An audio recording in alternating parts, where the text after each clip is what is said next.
Welcome to If People Only Knew, the show that brings untold stories to light. I'm your host, Anna Matson. Let's get started. Welcome to the show. I'm so excited to be in the room. So Tiffany Ciance is here in Michigan with me. You are the second guest, other than the husband, but he doesn't really count. So really the first guest to come on my show twice now, and here you are in person. How are you doing? I am super excited. I'm good. Everything's good. I mean, literally within the week after we recorded the last episode, you found something huge. I did. I couldn't believe I had, but I did. I found something economically big, and it's been kind of a whirlwind since then.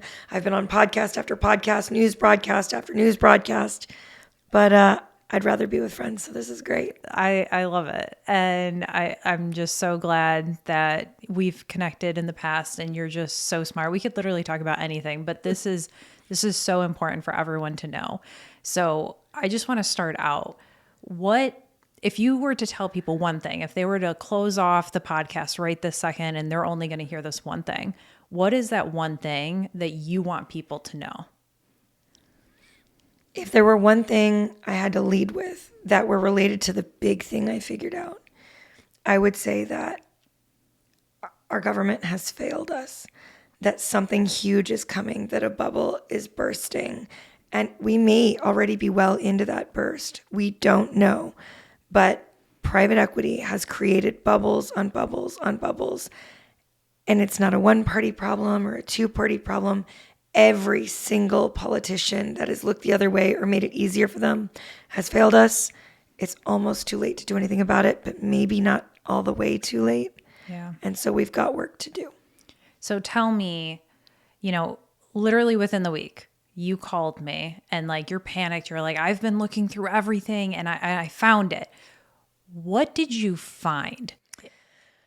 So I always talk about private equity. So we'll just get that out right now. Private equity is usually involved in what I'm doing. Not always. Monopolies. I do a lot of economic monopolization, things like that. But I was down at South by Southwest. I was hanging out with Ian Carroll. He was down there too. And a bunch of my friends. And I'd been doing research over the course of a month trying to understand how Joann's had gone out of business. So many retail businesses get explained away by saying it's the demise of retail. Yep. So many retail businesses, private equity bankrupts them, and everybody says, oh, brick and mortar. Oh, we buy on Amazon. Oh, they didn't evolve. Oh, they didn't innovate. There is one industry, one that you and I both exist in, where there is not a single solitary shopper that would choose to buy online instead of in store. Not one. And that is crafting. Yep. When we make things, we want to put our hands on them. We want to touch them. We want to feel it. And it was the last major fabric retailer in the United States for anyone who sews. Sewing skyrocketed during COVID after the Million Mask Challenge. People just took it up as a hobby, and it has blown up. So I could not understand how Joann's went out of business when a year and 2 months earlier, their report showed that 97% of their stores were profitable, that they had acquired 9.5 million new customers, that their inventory levels were solid, that they were doing really well financially. Then all of a sudden, something changed last March, and they were filing a Chapter 11, which is just a restructure. That's not a closure. That's a restructure. And they were going to restructure debt. That's what they said, debt. And I was like, okay. And then I expected them to exit that restructure. I really did, because they were doing so spectacularly. And then all of a sudden they announced they were going to close 500 stores. And then 2 weeks later, they were going to close all their stores. And I wanted to know why. And I found it. And I will say, just like what you're talking about, people really started crafting after the pandemic and stuff. I've always been a crafter, but specifically, I actually did start really shopping at Joann's after the pandemic. And I sew a lot, especially when I started learning about the climate impact of fast fashion. I really wanted to start making my own clothes and being able to tailor it to my own body. So long story short, I became a fan of shopping at Joann's. I also shop at Hobby Lobby, but yeah, that's just not something I'm really comfortable shopping online with. There's only one website I'll shop for fabric online. So now it's making it very difficult for us crafters to have options that Yeah. Joann's is going away. Well, I was on this mission over the course of about a month and a half to figure out what changed. I had pulled all kinds of economic reports, every article I could get my hands on. And finally, I found this paywalled off Financial Times article that talked about paying back floating rate loans and how the floating rate loans had gotten so unsustainable that despite all of their economic gains, all of their success, all of their high foot traffic, the 97% profitability of their stores, they simply could not continue because they expected that debt to continue to rise. And I was like, but they're not taking on debt. They said in the bankruptcy filings they weren't taking on more debt. Why would it still be rising? And I went to a bunch of my friends that work in private equity that are my spies, if you will. I was like, what is this? I couldn't find it anywhere. What is this? And they said, here's some, economic reports. We're not supposed to talk about this. Wow. And I said, what do you mean you're not supposed to talk about this? And it was that thousands and thousands and thousands of businesses that have been acquired by private equity over the last 8 years, trillions and trillions of dollars worth, have been purchased and leveraged to the hilt with adjustable rate debt. Okay, let's go back for a second. Can you explain what private equity is for people who may not know? So private equity in and of itself is not a dirty word. Private equity is any equity or lending that is not public. Your mom gives you a loan to start a business. That is private equity. That is a private person or a private institution giving a business owner money to run a business. That is not in and of itself a dirty word. Pirate-like private equity, however, these are firms that exist for one purpose. That is to create wealth for a very small, select group of billionaires at the expense of anything and everything they come into contact with. It is a group of investment firms that is the largest growing market segment of all of our financial institutions. And what they do is they find companies that they believe could be more profitable. And instead of using that profitability to increase service to the economy, into growing jobs and growing locations and growing economic output, they exploit the potential of that company to grow wealth for themselves while strip mining it out of that company. It's not every fund that does this, but it is a significant and growing percentage of them. And they have some of the largest assets under management in our economy. And it's really, really horrible. And the thing that I found really disturbing is that private equity is just that, it's private. So, I went to business school, I have a master's in marketing, and anytime we wanted to research a company, most companies are public and you can go on their quarterly and yearly reports and kind of check out what's going on. But with private equity companies, you don't get that luxury. You don't get to go look at their reports and see who's paying what, if they're getting government incentives. And there's all this stuff that are in those annual reports that provide us so much information. And you don't get that with a private equity company. So you don't really know what's going on, which I'm assuming is probably the reason why you didn't find what this adjustable rate loan has been this whole time. Yeah, it's really genuinely just that, first of all, you mentioned something. You said that most companies are on the stock market. That's not true. The stock market has been shrinking exponentially over the last 30 years. Really, since starting with Jimmy Carter, every president in history since Carter has made it easier and easier for private equity to take companies off the stock market and bring them private, where they can get away with doing basically anything they want. See, when something's on the stock market, that gives our government insight into what they're doing. We get to make sure they have sufficient cash flow. We get to make sure they're not embezzling money. We get to make sure they're serving the shareholders. We get to make sure that their economic output data matches. We get to make sure they're not defrauding investors. Private equity comes with none of those restrictions, none of that oversight. It goes into a black bag or a black box, right? So that our government can't see what's happening. We don't even have any proof. And I'm going to say, I suspect, even I'll go a step further. I suspect that some of these private equity firms are using the same assets to collateralize different streams of credit and debt. So they could be using the same pensioners' investment, $100 million, to collateralize 10 different businesses they've leveraged. And we would have no knowledge of that whatsoever. We would have no proof. We would have no way to check. That's why when I say that it goes into a black box, we don't know what's happening. The government doesn't know what's happening. The regulators don't know what's happening. It's almost impossible to find out what's happening. But what I do know is that they are strip mining the wealth out of the middle class. They're strip mining the wealth out of the working class, the small businesses, Main Street America. And they are taking all of that wealth that used to propagate a robust middle class in America, and they are funneling it in one singular direction. And that is into the hands of literally 118 billionaires that control all of it. It's terrifying. Private equity doesn't exist like you and I exist when we need a loan.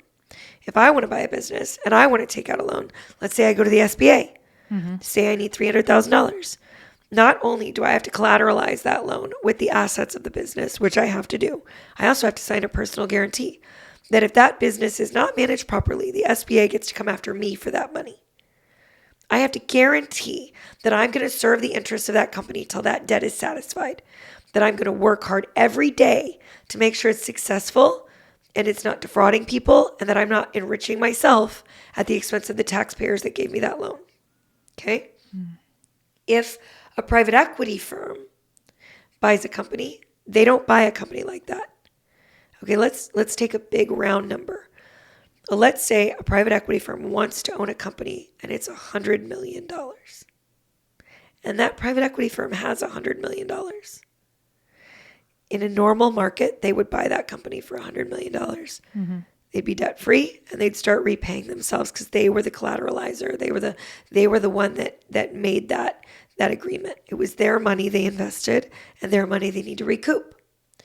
A private equity firm has borrowed that $100 million from a whole bunch of investors, usually pensions, 401ks, and a little bit from billionaires that each put in their $10 million bucks. Okay. But instead of paying $100 million for that company, that's not what they're going to do. They're going to take maybe $5 million of that money, and they're going to put $5 million of their money towards that company as their collateral. And they're going to go to a bank, and they're going to say, we want to borrow $95 million. And the bank is going to say, what's your collateral? And they're going to say, the thing we're buying. And they're going to say, wait, okay. So you're putting up the company you're buying as the collateral. How are you going to guarantee it? They're going to say, we're not. Wow. And they're going to say, well, who owes the money back? You owe the money back. No, the company owes the money back. So the private equity firm is borrowing the money. They're making all of the financial decisions. They are going to gain a ton of money from their management of their new investment because they're going to sign a contract with the company they're acquiring. And that contract is going to say that they're now their advisors. And their advisor fee might be $5 million a month, the same amount they put in. So in the first month, they're made whole. And now only the pensions are at risk because the rest of the money came from whoever they borrowed it from. Okay? And so the company now owes back that $95 million. And that would be fine if the company could keep being successful, but that's not what private equity is going to do. They're going to start, they don't want $5 million back. They want a 20% return every year. So they want $20 million back a year on that $100 million they didn't even invest of their own money. So the first thing they're going to do is they're going to cut the labor force immediately. Cuts everywhere they can cut. Number 2, we're going to streamline for efficiency. You would think that would mean they were going to save money. Maybe. But what they're going to do is they're going to dividend all those savings back to themselves. Then they're going to say, oh, you know what? That land that business is sitting on, I bet that's worth something. And the business has been thriving because they own the land. Yeah. They bought the land at the beginning. They own that land, so it allows them to thrive with lower overhead. And they're going to go, I'm sure you'll be fine. And they're going to sell that land out from under the business. And then they're probably going to sell it to their own real estate investment trust. They're going to sell it to themselves. They're going to pay a big markup. And then they're going to dividend that back to themselves. And they're going to lease it back to the business at an inflated rate so that they can make more money on the real estate investment side and on their side. So the dividend from selling the land is going back to the private equity firm. And the lease is going back to their real estate investment trust. And now the business has not only a $95 million loan they're paying back, but now they're also paying a huge lease on top of it. And I'm assuming that if this was, a public company, that none of that would happen. None of that would be allowed. Because the long-term health of the investment is required to be served for the shareholders. So none of that could legally happen. And you couldn't legally do that if you had an SBA or government-backed loan, because you have to be able to service the debt that the taxpayers backed. Even though taxpayers are backing this debt too. And I'll get to that. Okay, so now they're paying a $95 million loan. They're paying a lease they never had before. They're doing it with fewer employees, less customer service. They're cutting corners everywhere. And they're paying their new advisors. So this company that had all of this potential for growth, all of this potential for huge gains, is now being strip mined. And it's being whittled away and whittled away and whittled away. It's death by 1,000 paper cuts, and then every once in a while they just take a shovel and scoop a piece out. Like, it's really hard to understand how detrimental this type of capitalism is, because it's not capitalism, it's piracy. Because they're hiding from the free market. It's not only that they're hiding, yes, they're absolutely hiding their conduct, which means they could be doing anything they want in that conduct. On top of that, the debt they're taking on, we now know, is adjustable rate debt. So in normal times, this business that had land, had assets in their warehouses, had no loans stacked on top of them, had employees to provide good service, had ways to survive an economic downturn. In the event that the economy turned for a while, they could have engaged in layoffs, furloughs, or cut hours to protect the staff and their ability to keep people employed. They could have taken out loans against the land. They could have reduced the inventory in the warehouses. They could have tightened their belts a little bit and stopped ordering inventory in such high numbers because they didn't have huge debt. Any one of those things is enough to have a company fail in an economic downturn. But when you add up all four of those things, plus the very expensive fees they are now paying their private equity advisors, the only thing they're advising them on is what to cut, who to fire, and how to give more money back to themselves. They're not teaching them how to be successful. And again, this is not every private equity firm. But everyone you hear about in the news, this is what they're doing. So can you tell us like some of the companies that this has affected? Obviously, we know Joann's. So Who else do you know of that this has hit? There's so many companies. Party City just went under, and that has effectively created a monopoly for Amazon. Unfortunately, we now have 0 market share left for party stores. Wow. There are none left. And so Walmart will get a little bit of that. Target just added a party section. They'll get a little bit of that. But we created a monopoly for Amazon in the party sector. Is that what happened with Rite Aid too? Rite Aid, absolutely. Walgreens just got acquired by private equity. What about Forever 21? That was a recent one. Forever 21 was a mixture of private equity investors and very bad business practices. There was a lot that fed into that, but yes, private equity was involved. Wow. We saw it earlier with Toys R Us, Payless Shoes, Blockbuster. There are so many institutions that have gone under. Right now we're seeing it. Stewart Medical Care, that was one. Stewart Healthcare Services, I think they're called, just bankrupted all of the hospitals in like northern Massachusetts. Wow. Like all of them, literally. Whole 100-mile regions are now having to travel into Boston if they need to go to the hospital. And so what could have taken them 10 minutes to get to an emergency room in their neighborhood and is now taking them an hour and a half. And people are dying. People are dying in real time. But their CEO is still driving around on his new $40 million yacht he bought with the dividends he stole from the patients in those hospitals and the employees that they never paid the final paychecks for. It's crazy. It's crazy. We're seeing it in every industry, this consolidation by private equity. They're buying up small businesses now because they realized people were starting to turn on private equity acquired businesses and they wanted to hide who they were. So they had this big meeting in 2020 in Billionaire Bunker. I don't know if you know what that is, Sun Valley, Idaho. Okay. They had a big meeting in 2020 during COVID. No masks. Don't worry. They didn't have to do what we do. And they were trying to figure out what to invest in now that they were fearing this huge recession was coming. It was before all the bailouts and stuff, the stimulus packages, the PPP. And they had this huge symposium where everybody was coming in to talk about the economic factors at play and how they could guarantee that the money would just keep rolling in. And they made the decision very intentionally to pivot from investing in things they thought they could take back to IPO, which was their strategy up until that point, largely, not always, but largely, instead to pivoting towards things people were emotionally invested in. So they wanted the daycare centers. Yeah. They wanted the veterinary clinics. They wanted the nursing homes, the funeral parlors, the private schools, the educational tutoring services, the children's services, the orthodontists, the dentists, the pediatricians, the emergency rooms. They wanted the items that you would come out of pocket or go into debt for no matter what. And then they took this initiative to go and acquire hundreds of thousands of small businesses in whole industries: roofing, veterinary care, daycare, and they would buy all these small one-off mom and pop businesses, and they would buy the name, image, likeness of the owners in the contract. These were humble people. They didn't know what they were signing away. And then what happens is they keep the old websites so it looks like they're still family-owned business.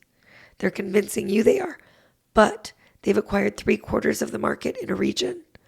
Then they install unified software across all the daycare centers or across all the orthodontists or all the veterinary care clinics, and they hike the prices 200%, then 300%, then 400%. And they say, COVID, inflation. I was just about to changes. ask, does this have to do like with all the inflation we're seeing today? You cannot imagine how much of that was actually the greedflation of this scheme, this piracy. And so they've convinced you, they've convinced me, they've convinced everyone they're still a small business. But the prices have skyrocketed and you go, I've been coming here for years. They wouldn't screw me. It must be true. Or you say, no, I can't afford this. And they go, okay, call our competitors. Not telling you they already own all those competitors. Wow. And they're unifying the software so that you're getting the same quote no matter what. Right? So then you come back to them because you're like, well, they told me the truth.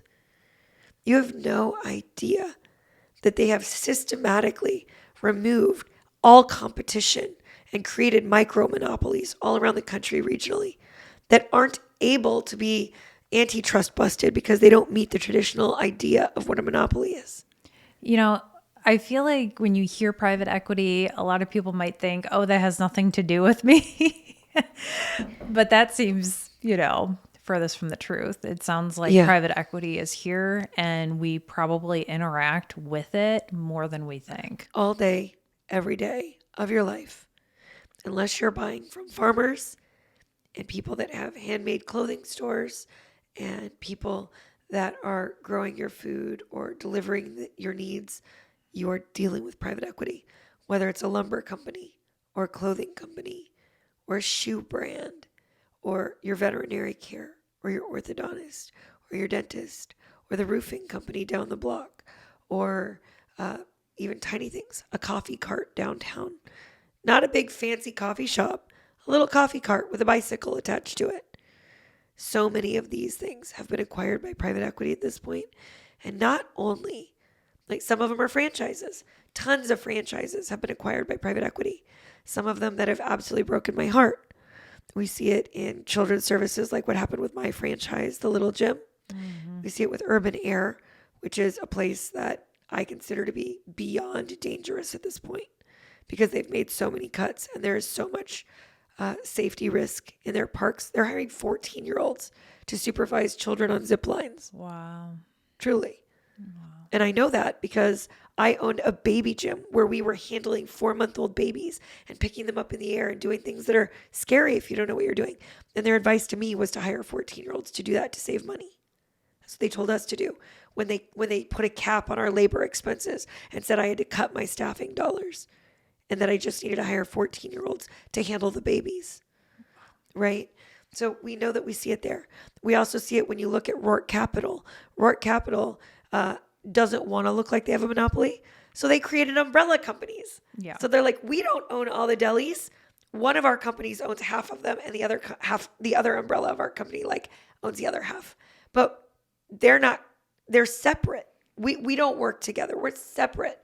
Inspire Brands owns like half the delis in America, and Focus Brands owns the other half. And yes, we do own both, but it's not a monopoly. It's not a monopoly. It's not. Yes, we own, Jimmy John's, and we own Schlotzsky's, and we own Subway, and we own Arby's, which is another sandwich brand, and we own I don't think they own Hungry Howie's, but they own another small one like that. Mm-hmm. Yes, we own all of those deli brands, but we don't collude.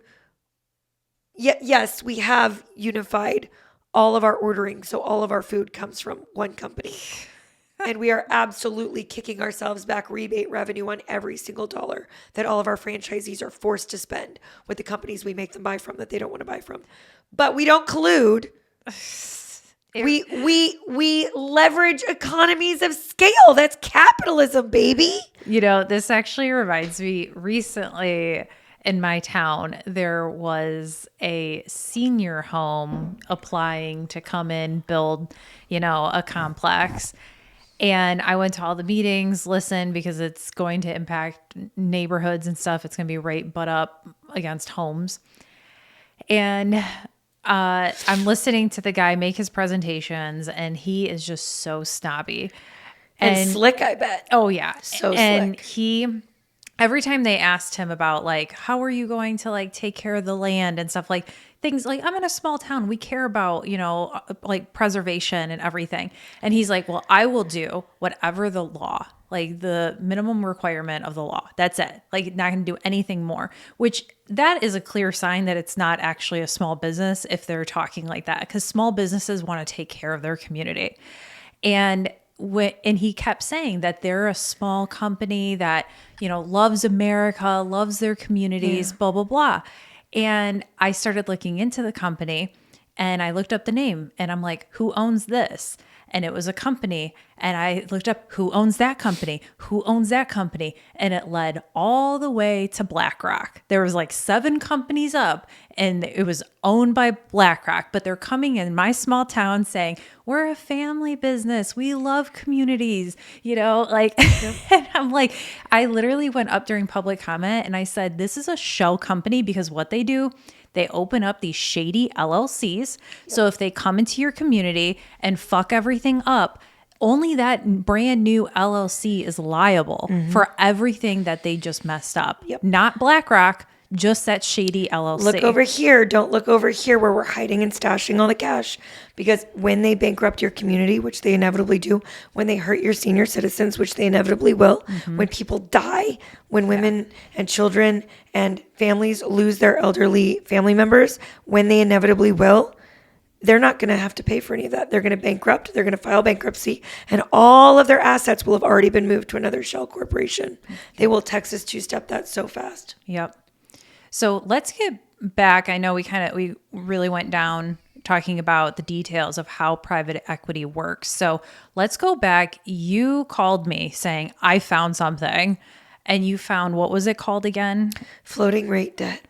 And you're like, what the hell is that? You went to people and they're like, we don't talk about that. So what did you find out? Like, what exactly is that? So, like, if we look back to 2008 and the adjustable rate housing crisis, we know that there were a lot of contributing factors. Chief among them were that they were giving out these subprime or substandard rated mortgages to people, and they were largely adjustable rate loans. They were giving loans that people should not have qualified for. And when they first got those loans, they could afford it. But every time that the interest rates went up, as they started to go up, it became more and more impossible for people to pay their debt. And it wasn't just that they were giving these loans. It was that the stock market and Wall Street were betting on these loans. So they were repackaging the debt. Like, the banks were giving out the loans, but they didn't care how bad they were, because they weren't going to keep them on their balance sheet. They were going to immediately bundle it all up into a package and sell it to another debt owner or servicer. So the bank was going to be made whole within 5-6 days. They were never going to, like, banks aren't lending money anymore to collect it over 30 years. They don't want that. They loan their money, and then they get it back literally in days. They don't get the 30 years worth of interest, but they might get 5, and they sell it off. Okay. The next group has it bundled in some kind of a mechanism. They have lots of different mechanisms they bundle the debt in. But during '08, they were packaging really low quality stuff, and it was getting rated as AAA, the highest quality. They were repackaging it back then in something called CDOs, collateralized debt obligations. And it was supposed to be a diversified portfolio so that if one thing failed, the rest of it would keep it afloat. And then they also had something called synthetic CDOs back then, which was just a bet on the debt. It was like just wild gambling, basically. We know how that worked out. Back then, there was 1.1 trillion of true subprime mortgages, and there was 1.3 trillion when adjusted for inflation of like Class B level mortgages that were also adjustable rate. So we're talking 2.4 trillion adjusted for inflation to bring us to now. Basically, what we figured out is that there is approximately $3.5 to $4 trillion in this kind of debt, adjustable rate debt, stacked on top of thousands of companies in every industry in America. So you're saying it's 3 times worse than what happened At least in double. '08? I'm not, like, it's hard to say it's the same. Okay. But it has the possibility of being that big an impact. Now, there's a lot of reasons that this could be bigger, okay? But right now, what I want to focus on is that I wanted to know why the banks were giving the loans to the private equity firms, because it is a well-known statistic in the finance industry that the first time a company is acquired by private equity, they are 10 times as likely to go bankrupt in that year as any regular non-private equity business. Really? 10 times, almost 11 times. Wow. The second time they change hands, because they only hold these companies for 2 to 3 years on average, and then they sell it to another private equity firm, and they start strip mining more out, and then they flip it, and then they start strip mining more out, and they each hope they're not going to be the hot potato left holding the bag when they finally strip mined it to a point where it can't sustain anymore. So, like, I wanted to know, like, so the second statistic is that you are 23 times as likely to go bankrupt on the second flip as a regular business that has not been acquired by private equity. And it gets exponentially higher with each flip. Okay? So why were the banks giving them these loans? It doesn't make sense. It's reckless. It's $95 million. It might be $95 billion, depending on what they're buying. You know what I mean? Yeah. And it's because the banks are immediately repackaging that in mechanisms like they did back in '08. Some of them are called CLOs, collateralized loan obligations. They just gave it a new name. Wow. Some of them are loan derivatives, which are what got really bad in '08. And there are even synthetic derivatives, although they are fewer. They've cracked down on those a little bit. But that was basically like the atom bomb of '08 was the synthetic derivatives, like just ruined everything. But when you look at what's happening right now, it's creating a massive bubble. Because starting 3 years ago, what really started me investigating this, Joann's, I wanted to know what changed. But it wasn't just Joann's. It was that over the last 3 years, private equity bankruptcies have been skyrocketing exponentially. And that sounds hyperbolic, but it's not. 3 years ago, we saw a big uptick in private equity-owned company bankruptcies. Remember, they've always been more likely to go bankrupt, just not in mass.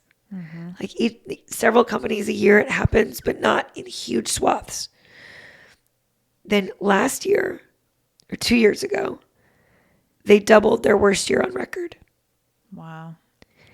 And then last year, they increased that by another 30%. And this year, they're on track to do it again. These are massive increases in bankruptcies. And the problem is, like, if I said there were 110 bankruptcies of private equity fund-owned companies, people go, 110? That's nothing. Why do we care about this? Let me explain.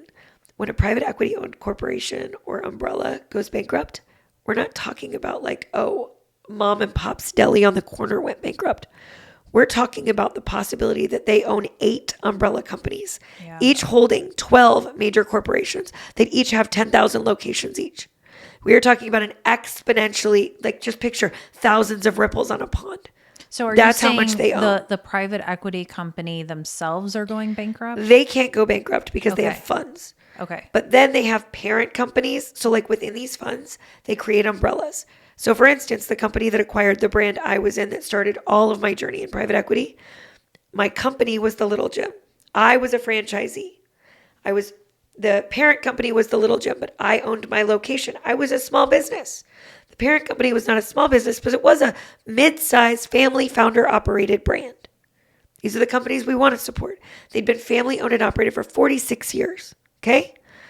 Then what happened was a company called Unleash Brands had created an umbrella, and they swooped in and in a hostile takeover absorbed the Little Gym and all of their 286-ish locations, plus all their international locations. Okay. But we weren't the only ones. They were also in the process of acquiring Premier Martial Arts, and they were acquiring XP League and Urban Air and Class 101. And they were acquiring Snapology. They were buying up all these kids' brands that each had hundreds of locations. Well, lots of private equity operates that way.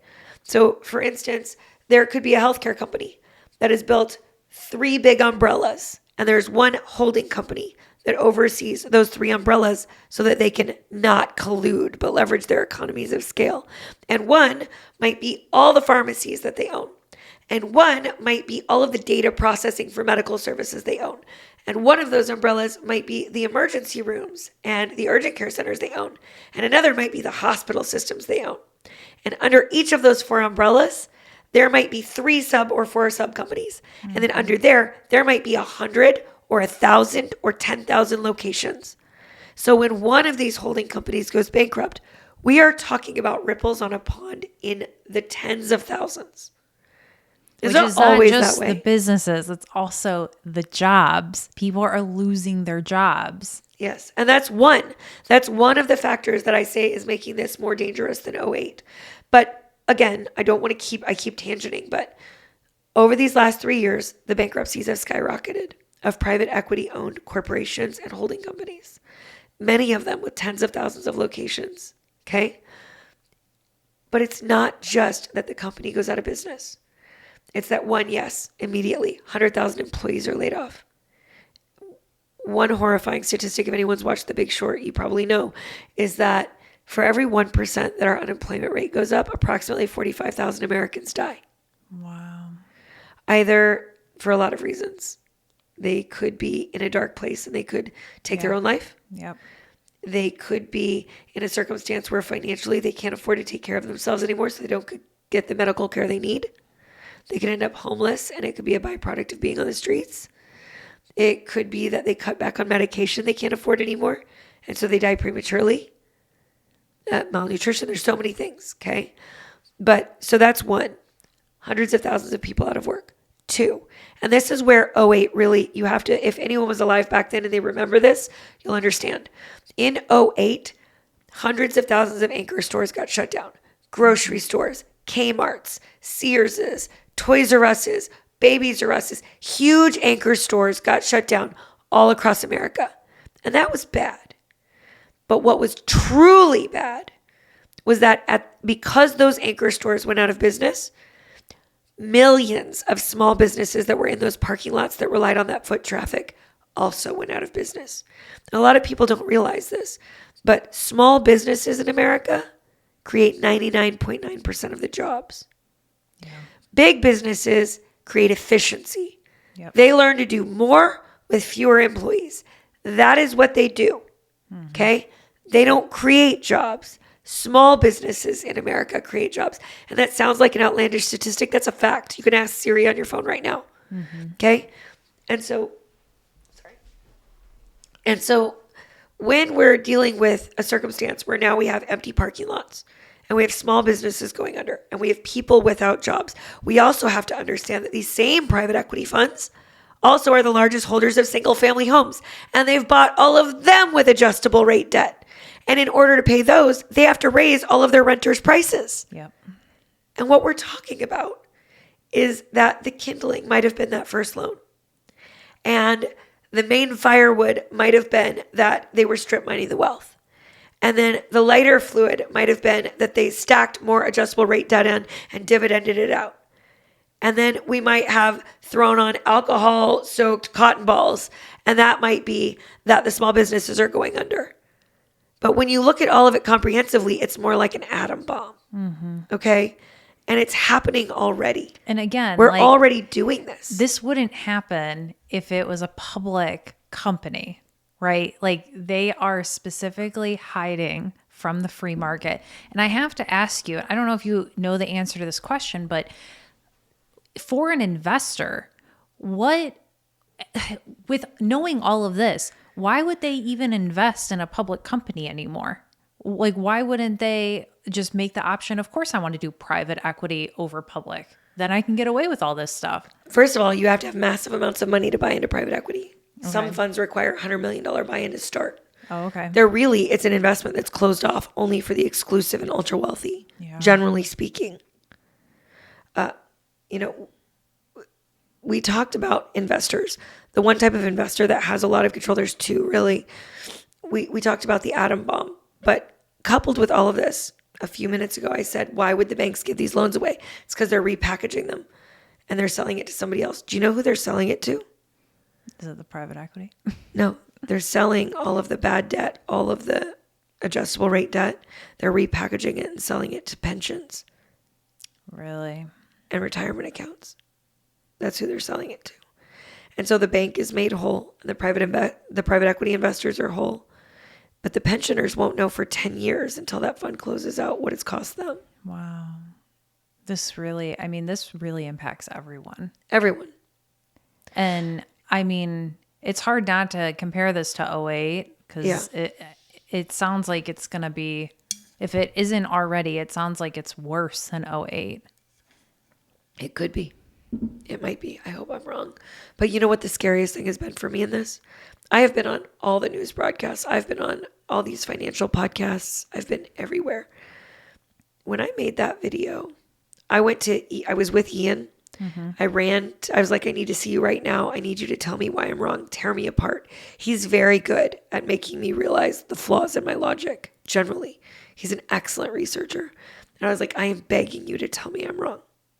He was like, I can't. Mm-hmm. So when I went and I made this video and I released this video, first of all, immediately it was like 20 million views everywhere. It went off. But I've had a lot of videos that have millions of views, usually on private equity. And almost immediately, a whole stack of economic creators line up to harass me and say what an idiot I am. Mm-hmm. Like, this is all the reasons you should keep investing in private equity. Da, da, da, da, da, da, da, da. One after another, hundreds of videos sometimes, saying why I'm an idiot and people should keep investing with private equity. Well, a lot of financial creators have investments with private equity, right? A lot of them might have partnerships with those firms, right? Where they might be giving advice to people to invest with them. You know what didn't happen this time? Nobody proved you wrong. There was one podcast that claimed they were debunking me. It was, you can bleep me if you don't want it to be said, but it was a Jimmy Dore podcast. I like some of his stuff. I do. I would have loved to have gone on his show and talked about it.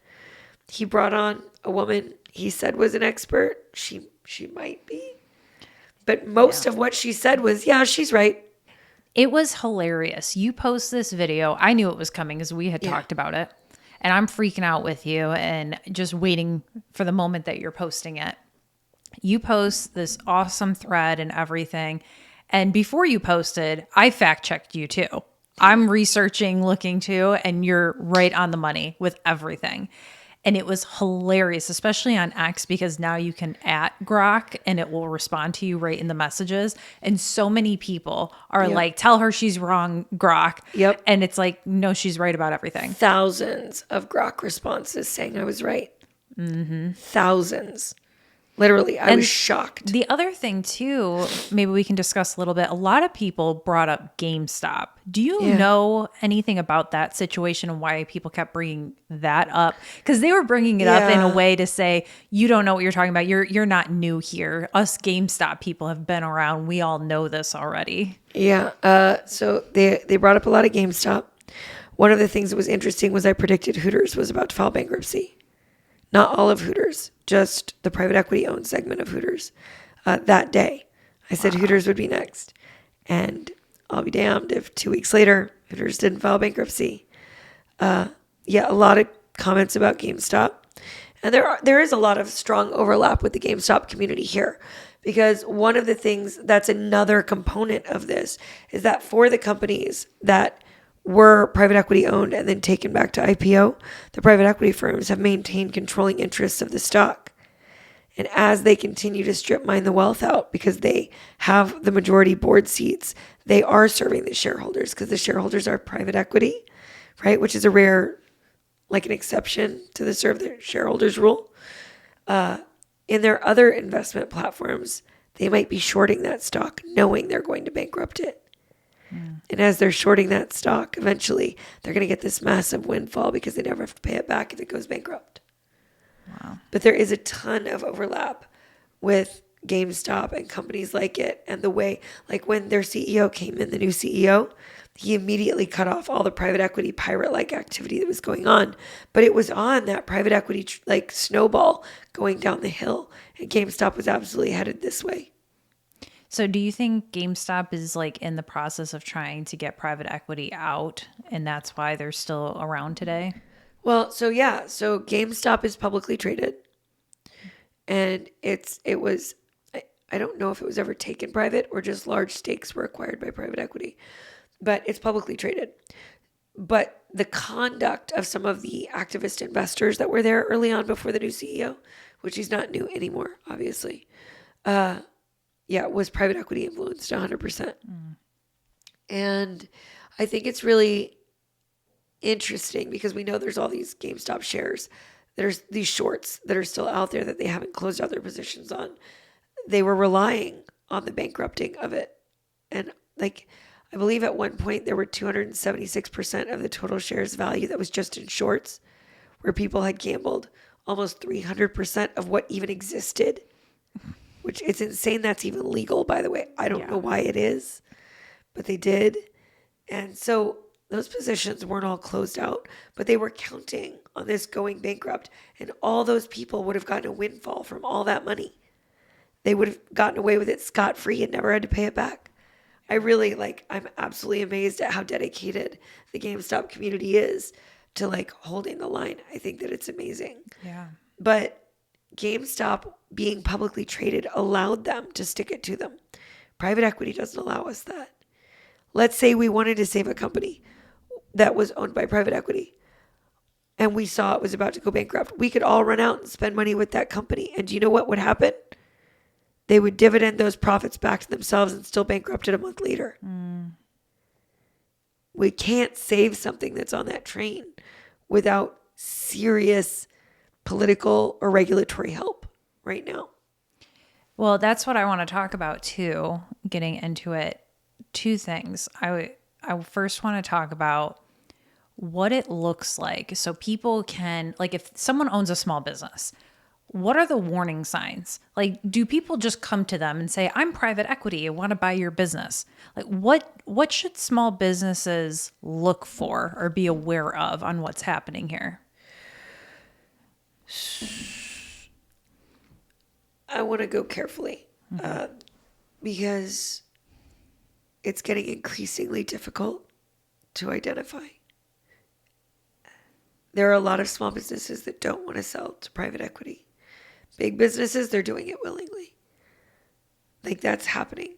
But for the small businesses, the HVAC companies, the plumbers, the roofing companies, the mom and pop repair shops that don't want to sell to them, it is becoming increasingly difficult to recognize them. Like, for instance, one of the difficulties is that they've started sending brokers where they use a middleman who says all the right things, promises all the right things. I'm going to own it. I'm going to be hands-on, blah, blah, blah, blah, blah, blah, blah, blah, blah. And they're like, finally, my brother from another mother, you are the one I want to take over my business as I retire. Thank God you're here.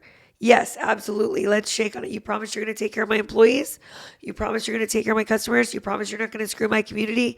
You promise you're going to keep the land my father bequeathed to me 65 years ago. You promise, you promise, you promise. Yes, yes, yes, yes, yes. Sign on the dotted line. Wow.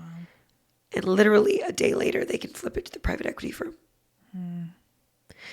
When a small business is negotiating, unless you explicitly, and most people don't want to sell with explicit instruction, unless you are able to explicitly articulate how long it has to be held for and all of the protections you want, and it survives transfers, which is almost impossible to do, you should always assume that you're negotiating with private equity, no matter how much you trust them.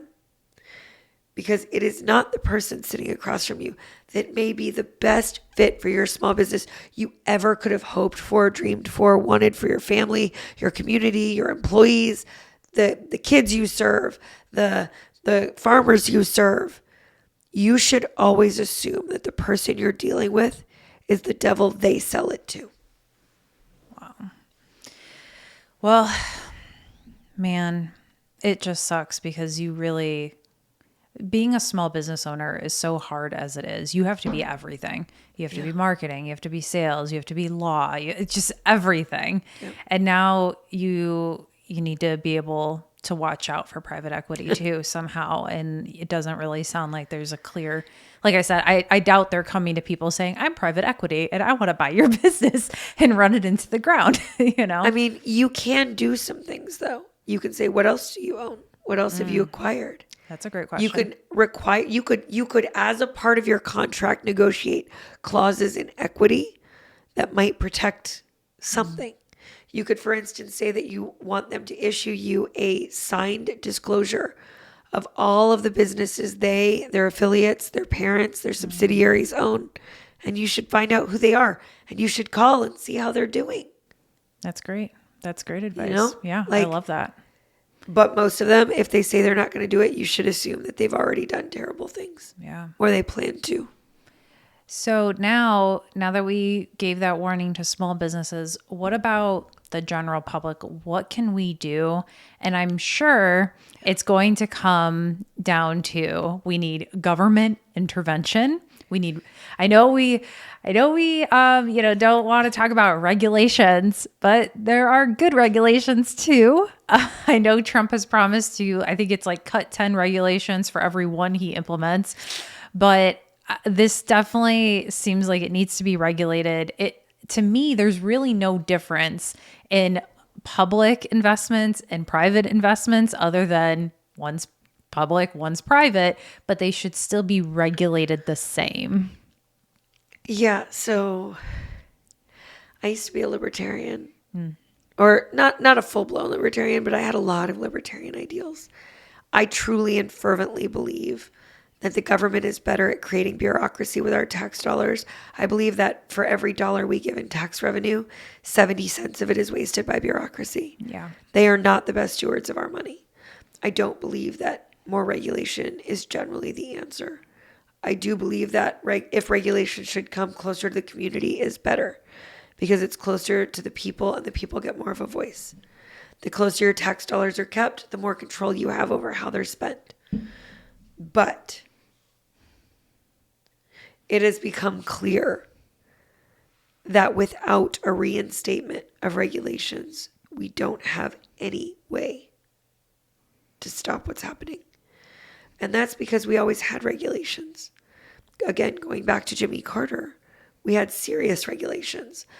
Under Carter, the most we could have was 35 investors in a private equity fund. And there was a cap on how much money they could invest. And anything beyond those 35 investors and that sum of money had to be reported to the SEC. They had to be able to see what was going on, just like Wall Street. Mm-hmm. Then it was expanded under Reagan, I think, to 100 investors and a little bit more money. With Clinton, the wheels came off and it hit a 12% grade and started barreling down the mountain. He expanded it, I believe, to 1,000 investors. Wow. And unlimited amounts of money. And then under Obama, there were a few things that were tweaked under W and HW. Now, do you know if this was all just through the administration with like with rules, or was this congressional action? This was almost all congressional action with bipartisan Congresses. And generally it passed with about a 97% pass rate from both sides. Wow.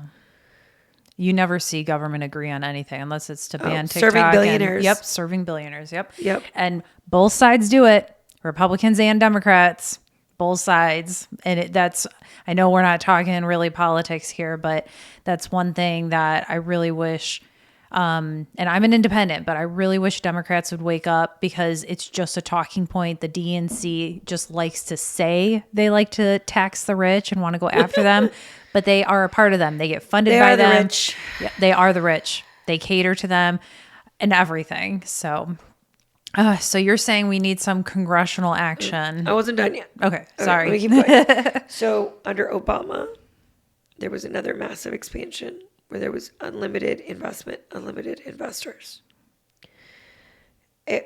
Again, bipartisan Congress. As a result, they now have zero regulations, zero restrictions. There is zero oversight. We have no idea what they are doing. Yep. Do you want me to give you a fun example of how little our government officials know about what's happening in private equity? Just a really fun example. Why do they want to shut down TikTok? What's the excuse they've been using? We know it's because Meta is paying them, but what excuse are they using? Because China, it's dangerous that they're going to own our data. It's for national security. All of the politicians have kids in private school for their safety, not because they're elitist. It's for their safety. They're in some of the most elite private schools in the United States, in every state in the United States. Do you know who acquired the largest collection of private school, like super elite private schools in the United States? Who? It sounds Italian. Primavera Private Equity. Do you want to know who they're owned by? Who? The Chinese Communist Party is literally in control of the most elite prep schools in the United States and the curriculum being taught to our politicians' children. Wow. I don't think anyone's ever actually let me say that on a podcast. I've never gotten that out. So you might have a fun clip there. Special edition. And, China owns a ton of our farmland. Yeah. If they actually cared about national security. They're worried about propaganda on TikTok. All of the elites in Washington are breeding more elites to come to Washington. And our future leaders are right now being educated by a private equity fund that is literally owned by Chinese investors that have an allegiance and an alliance with the Chinese Communist Party. They're worried about our farmland? Sure. They're worried about TikTok, but they're not worried about who's teaching their children. Yeah. The young minds that will go to Harvard and Yale and Princeton, and they are being taught with a curriculum that is controlled by people that have sworn allegiance to the Chinese Communist Party. It's insane. It's absolutely insane. And it's hypocrisy at its finest. And honestly, I don't think this is just about kicking one or two politicians out. I think everyone needs to go, pretty much. Yes. I think 99% of the politicians in Washington need to go. And that's when we can actually get in there and actually make some change.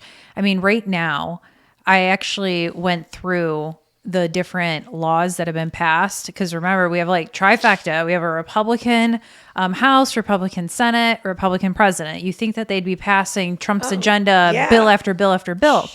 No problem. Well, in the first 3 months, they passed 4 bills. The first one, the Lake and Riley Act. We like that one. We love that one. Then the next 2 were almost identical. It was just rolling back regulations for the oil industry.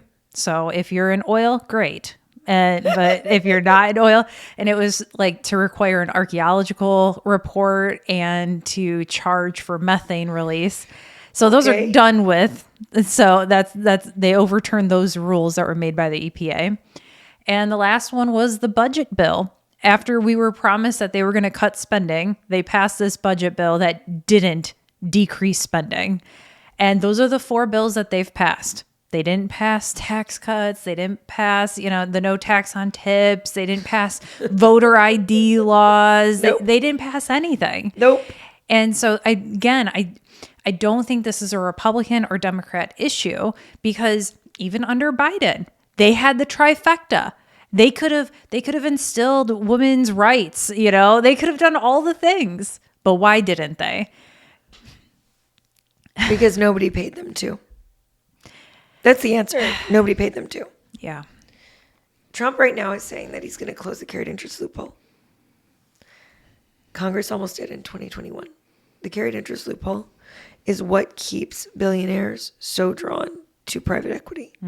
It allows them to become partners, and in being limited partners, because all private equity firms are LLPs, or limited liability partnerships. By being partners, it allows them to pay themselves out their dividends over time, utilizing and exploiting a benefit through the carried interest loophole that allows them to pay less than half the taxes of regular capital gains, even though they're making money hand over fist. Okay? He is saying now, and has been saying for the last 6 weeks-ish, that he's going to close the carried interest loophole. But Congress almost did in 2021. And it was a 50-50 split Senate back then. And every Republican voted against it.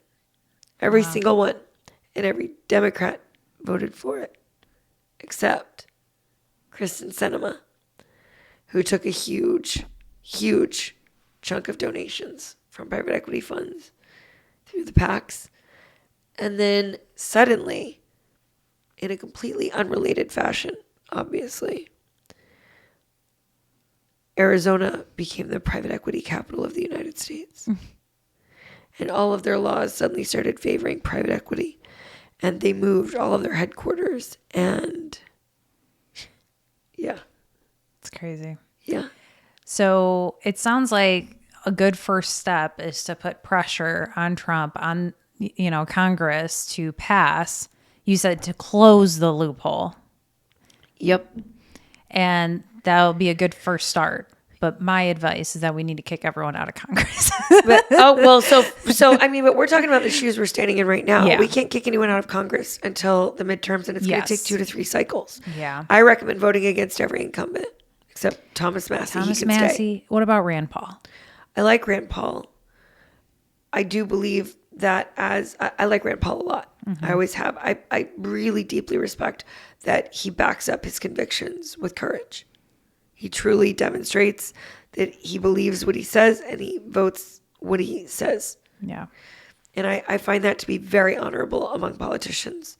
I don't know why it feels like that's so exclusive to a very small club of libertarians right now, or independents.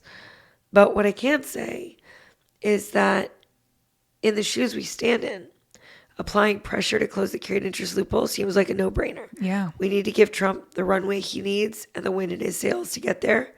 But simultaneously, we have to make sure that every Democrat that voted for it in 2021 before a member of their party flipped on them, they need to do it again now.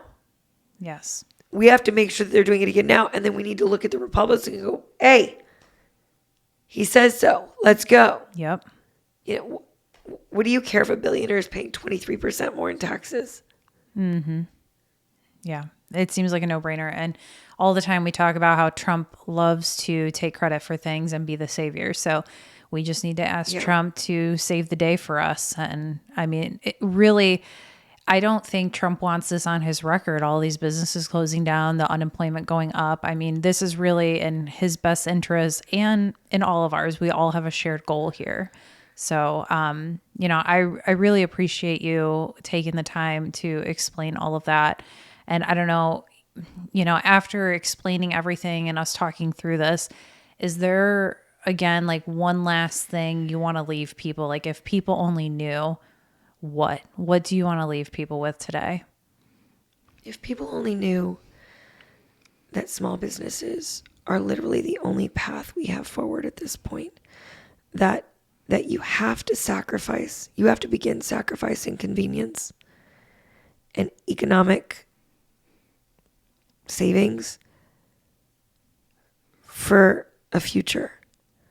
every single time that we decide we're going to go to a Walmart or a mega store because we don't want to take the time out of our schedule because we're busy. They're keeping us busy. These billionaires, they do this on purpose. They make it so we're so overworked, so overtired, so overextended, so overleveraged that we simply have to do the easy thing instead of what's right. But if we don't start choosing the hard thing and lifting up small businesses, we have no hope of stopping this train. Mm-hmm. We do have a hope in small business. Small businesses create 99.9% of the jobs in this country. That is a fact. Small businesses are also 99% of the businesses in this country. I regularly do some work for the American Small Business League. I talk about this endlessly when I'm doing work for them. If we want to save our economy, if we want to reinstate the middle class, the only path we have to do that is to become entrepreneurs and to lift up entrepreneurs. And then we also have to be willing to say no when that easy money comes. And as you know entrepreneurs. What? And you know what? It might mean that we need to adjust a little bit our lifestyles because, a lot of people say, well, small businesses, they're so expensive.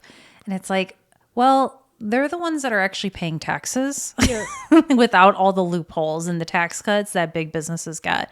And they don't have, the private equity loopholes and everything.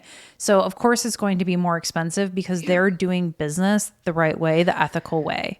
And they're actually employing good people, paying them good wages. That it's going to cost more. 99% of job growth and creation.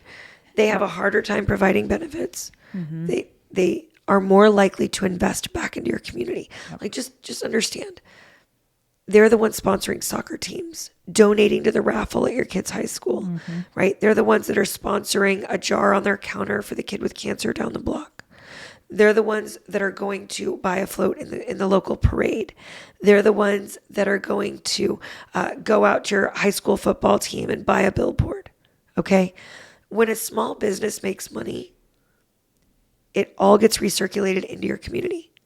The moment that veterinary clinic or that daycare center or that nursing home gets acquired by private equity, that ends that minute.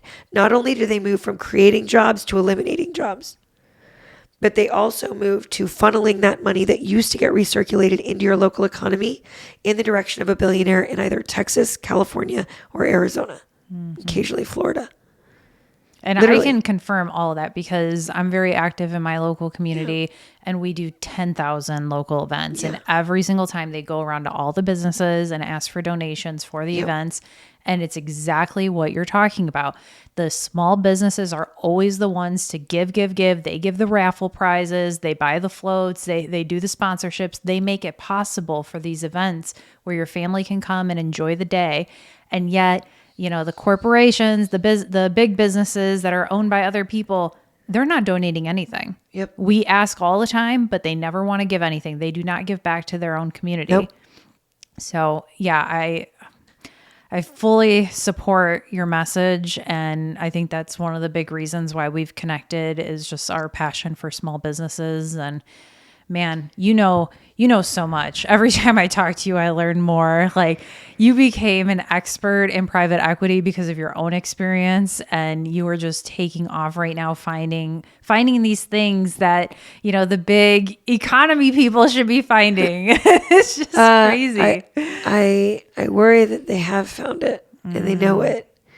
And those big economy people are just betting or hoping that they're going to get it flipped before they get stuck with the economic hot potato of each of these failings. Yeah. But we are on track for another round. We're seeing it with Southwest Airlines right now, so many companies.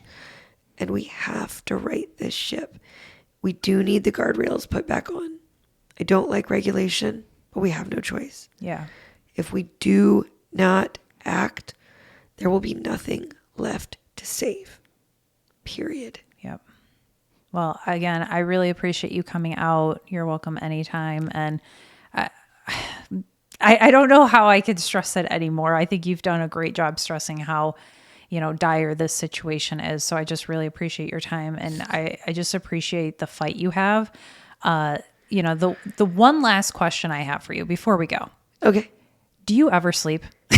I slept here last night, right? I went to bed at 3. What time was that this morning? My first text back was 7. Yeah. And that's why you just know so much. And I always learn from you because you just don't stop. And we're so thankful for it. Fun fact, if for any of you that saw my first episode, I've been in a long-standing lawsuit with a huge private equity firm that is destroying hundreds of small businesses all across the United States. I've been locked in a secret courtroom for all of my hearings. But on April 22nd at 9 a.m. in Frederick, Maryland, in Circuit Court, we're asking people, I get my first in-courtroom court date.